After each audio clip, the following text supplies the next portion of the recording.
Ricky Gervais has quite the reputation.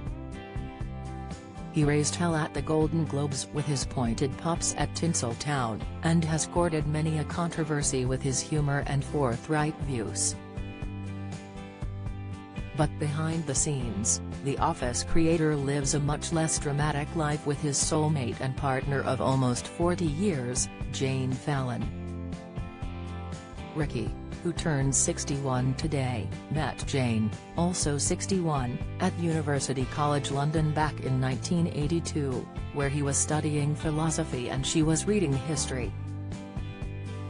Back then, accomplished producer and author Jane said dating wasn't really a thing, mainly because everyone was skint.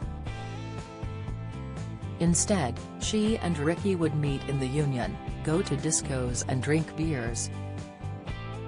They lived in a pokey flat above a brothel in a pre-gentrified King's Cross as Ricky fought to make it as a new wave artist with the pop group Shona Dancing, then as the manager of indie band Suede. Jane, meanwhile, found work with a theatrical literary agency before becoming a script reader and later a producer on BBC soap EastEnders.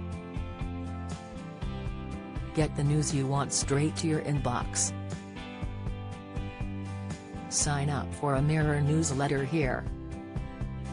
Both would find massive success in their 40s, Ricky as the creator of The Office and Jane as the author of best-selling novels such as Getting Rid of Matthew, Got You Back and Foursome. And Jane, whose latest book Just Got Real was released this month, believes their humble beginnings made their subsequent successes all the sweeter. We went through a good few years when we had absolutely no money, the brothel we lived above in King's Cross. I always knew I had a plan to build up a career, and I think once you do that it does mean a lot more because you've worked for all of it, she told The Telegraph.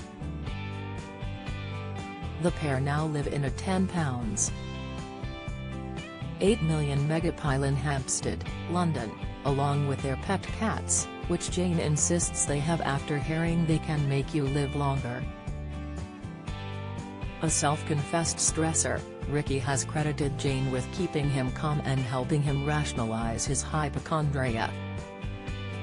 He describes her as his soulmate, and previously told the Mirror it was his deep love for her that inspired his hit Netflix series, Afterlife, about local journalist Tony coming to terms with the death of his partner. Like Tony, Ricky couldn't face the idea of a life without Jane and hopes to die before she does so he doesn't have to cope with a loss. He told the Mirror, "I don't think I've ever been lonely. I don't think I've ever suffered from depression or despair like Tony. I've seen it. You don't get to 60 without seeing most things.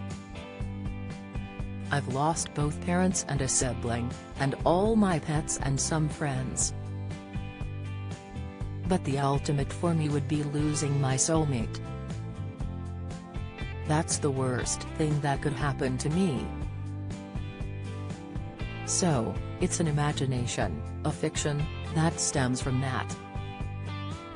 Like the couple in Afterlife, Jane and Ricky are great friends who prioritize building each other up rather than putting each other down. "I think it's really important that you are friends, I really do. I've thought about this a lot recently actually, and I realize that all my really close female friends have similar relationships with their partners in that they are really good friends with them," she told The Telegraph. "I don't really understand those people who, when you go out for a drink with them, they are slagging off their partner.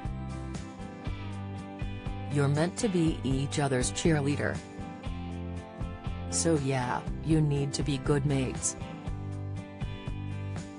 But despite their unbreakable bond, Ricky firmly rejects the idea of official marriage on the grounds of his atheist beliefs. "Don't see the point," he once told The Times.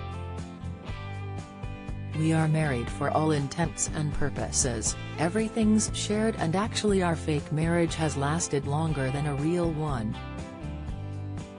But there's no point in us having an actual ceremony before the eyes of God because there is no God. As for children, both have always been on the same page with a hard no. Explaining how he just didn't fancy it, Ricky said neither he or Jane wanted to give up 16 years of their lives, especially when there are already too many children, of course. It's not too many people, it's too many people with nothing, too many unwanted children, too many people who are poor and struggling, as opposed to too many people, he said. If they all had a good quality of life, no one would complain. What there is too many useless people. Too many people who shouldn't have children. For Jane's part, she never wanted children, and was relieved when she discovered that neither did Ricky. "I've never regretted not having kids. Even as a child, I found it hard to imagine being a mom. I didn't want to have children because doing so just didn't feel like me. Being a mother wasn't who I was meant to be," she told The Guardian.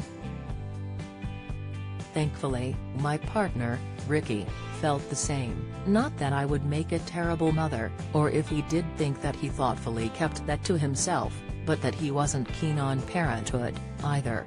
We were happy with our decision, and we still are. Do you have a story to share? Email webfeatures@trinitymirror.com.